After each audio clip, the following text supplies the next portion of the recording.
പ്രേക്ഷകർക്ക് അറിയുന്നതുപോലെ ലോക്സഭാ തെരഞ്ഞെടുപ്പിൻ്റെ ഒന്നാം ഘട്ട വോട്ടെടുപ്പ് നാളെയാണ്. ഇന്ന് നിശബ്ദ പ്രചാരണ ദിവസമാണ്. തമിഴ്നാട് ഉൾപ്പെടെ നാളെ വിധി എഴുതുകയാണ്. നമുക്കൊപ്പം നമ്മുടെ പ്രതിനിധികൾ ചേരുകയാണ്. വിവിധ സ്ഥലങ്ങളിൽ നിന്ന് ഡൽഹിയിൽ നിന്നും ആർ രാധാകൃഷ്ണൻ ചേരും, അതുപോലെ നാഗ്പൂരിൽ നിന്ന് ശ്രീനാഥ് ചന്ദ്രൻ ചേരുന്നുണ്ട്, അതുപോലെ ചെന്നൈയിൽ നിന്ന് അനീഷ് കെ ശിവദാസും ചേരും. ആദ്യം ആർ രാധാകൃഷ്ണനിലേക്ക് എങ്ങനെയാണ് ദേശീയ തലത്തിൽ ഇതിനെ രാധാകൃഷ്ണൻ നോക്കിക്കാണുന്നത് നോക്കാം. Good morning Radhakrishnan, welcome to morning show. എന്തായാലും നമ്മൾ കാത്തിരുന്ന തെരഞ്ഞെടുപ്പ് ആഗതമാകുന്നു. നാളെ പൊതു തെരഞ്ഞെടുപ്പിൻ്റെ ആദ്യഘട്ടം നടക്കാൻ പോകുന്നു. വിവരങ്ങൾ, വിശേഷങ്ങൾ.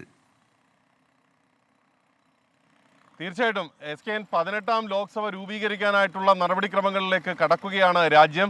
അതിൻ്റെ ഏറ്റവും പ്രധാനപ്പെട്ടത് വോട്ടിംഗ് ആണ്. 102 മണ്ഡലങ്ങളിലെ വോട്ടിംഗ് നാളെ നടക്കാനായിട്ട് പോകുന്നു. ഇന്ന് നിശബ്ദ പ്രചരണ ദിവസം.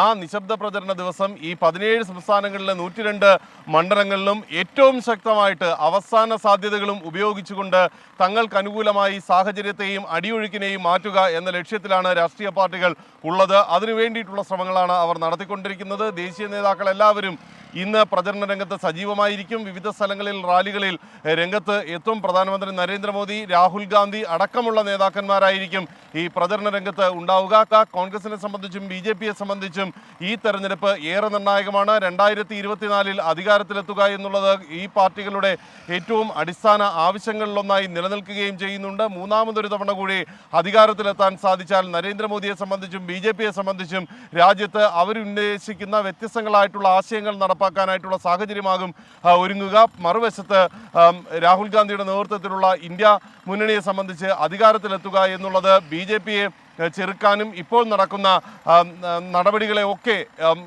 ജനങ്ങൾക്ക് മുന്നിൽ ജനങ്ങളുടെ കോടതി നിരാകരിച്ചു എന്ന് വ്യക്തമാക്കാനും വേണ്ടിയിട്ട് അനിവാര്യമാകുന്ന ഒരു സാഹചര്യമാണ് ഉള്ളത്. അങ്ങനെ നാളെ ഒന്നാം ഘട്ട വോട്ടെടുപ്പിന് രാജ്യം തയ്യാറെടുക്കുകയാണ്. ആ ഘട്ടത്തിലാണ് 4ാമത്തെ ഘട്ടത്തിനായിട്ടുള്ള വിജ്ഞാപനം ഇന്ന് രാവിലെ പുറപ്പെടുവിച്ചത്. 96 മണ്ഡലങ്ങളിലെ 10 സംസ്ഥാനങ്ങളിലെ 96 മണ്ഡലങ്ങളിലെ തെരഞ്ഞെടുപ്പ് വിജ്ഞാപനമാണ് ഇന്ന് രാവിലെ പ്രസിദ്ധീകരിക്കുകയും ചെയ്തിരിക്കുന്നത്. അങ്ങനെ ആവേശം വാനോളം എത്തിയിരിക്കുന്ന അന്തരീക്ഷത്തിൽ നാളെ രാജ്യം ആദ്യഘട്ട വോട്ടെടുപ്പിന് നീങ്ങുകയാണ്.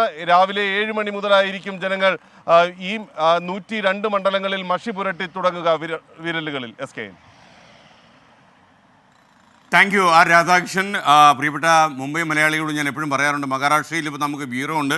മുംബൈയിലെ ബ്യൂറോയുടെ ചാർജ് ശ്രീനാഥ് ചന്ദ്രനാണ്. നമ്മുടെ ഗോൾഡൻ സ്ക്രീനിൽ നിങ്ങളുടെ പ്രശ്നങ്ങൾ അവതരിപ്പിക്കാനും നിങ്ങൾക്ക് പ്രത്യക്ഷപ്പെടാനും ഒക്കെ അവസരമുണ്ട്. നിങ്ങൾ മുംബൈയിൽ ഒരുപാട് ലക്ഷക്കണക്കിന് മലയാളികൾ താമസിക്കുന്നുണ്ട്, അത് നിങ്ങൾ ഉപയോഗിക്കണം. ഇപ്പോൾ മഹാരാഷ്ട്രയിലെ നാഗ്പൂരിൽ നമ്മുടെ പ്രതിനിധി, മുംബൈ പ്രതിനിധി ശ്രീനാഥ് ചന്ദ്രൻ ക്യാമ്പ് ചെയ്യുന്നു. ശ്രീനാഥ് ചന്ദ്രൻ തത്സമയം നമുക്കൊപ്പം ചേരുകയാണ്. ശ്രീനാഥ് ചന്ദ്രൻ, ഗുഡ് മോർണിംഗ്. മുംബൈക്ക് എങ്ങനെ ഇരിക്കുന്നു? നാഗ്പൂർ പൊളിക്കോ? പറയൂ. നാഗ്പൂരിൽ ഏതായാലും ശക്തമായൊരു പോരാട്ടം നടക്കുന്നുണ്ടെന്നൊരു സൂചന ഉണ്ട്. നിതിൻ ഗഡ്കരിയാണ് അവിടുത്തെ BJP സ്ഥാനാർത്ഥി. കരുത്തനായ നേതാവാണ്. കഴിഞ്ഞ 2 തവണയും 2 ലക്ഷത്തിലധികം വോട്ടിൻ്റെ ഭൂരിപക്ഷം അദ്ദേഹത്തിന് ഉണ്ടായിരുന്നു. പക്ഷേ കഴിഞ്ഞ 2 തവണയും അദ്ദേഹം പ്രചാരണം ഇത്രത്തോളം നടത്തിയിരുന്നില്ല. ഇത്തവണ അദ്ദേഹം കാടിളക്കിയുള്ള പ്രചാരണം എന്ന് പറയാം. ആ തരത്തിൽ വലിയ റാലികളും മറ്റും നടത്തി പ്രചാരണത്തിൽ സജീവമായിരുന്നു.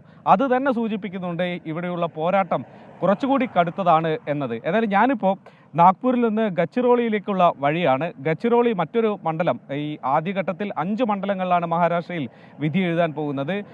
മാവോയിസ്റ്റ് ബാധിത മേഖല കൂടിയാണ് ഗഡ്ചിറോളി. അതുകൊണ്ട് സെൻസിറ്റീവ് ബൂത്തുകൾ പലതും അവിടെയുണ്ട്. CRPFൻ്റെ സുരക്ഷയിലായിരിക്കും അവിടെ വോട്ടെടുപ്പ് നടക്കുക. മാത്രമല്ല രാവിലെ 7 മുതൽ വൈകിട്ട് 3 മണി വരെ മാത്രമാണ് ഗഡ്ചിറോളി മണ്ഡലത്തിൽ പോളിംഗ് നടക്കാൻ വേണ്ടി പോകുന്നത്. ഏതായാലും ഈ 5 മണ്ഡലങ്ങളിലായി 97 സ്ഥാനാർത്ഥികളാണ് ജനവിധി തേടാൻ വേണ്ടി പോകുന്നത്.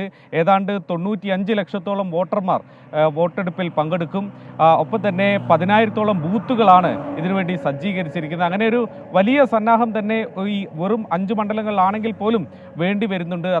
അത്രത്തോളം വലിയൊരു മേഖല കൂടിയാണ് ഈ വിദർഭയുടെ ഈ കിഴക്കൻ മേഖല.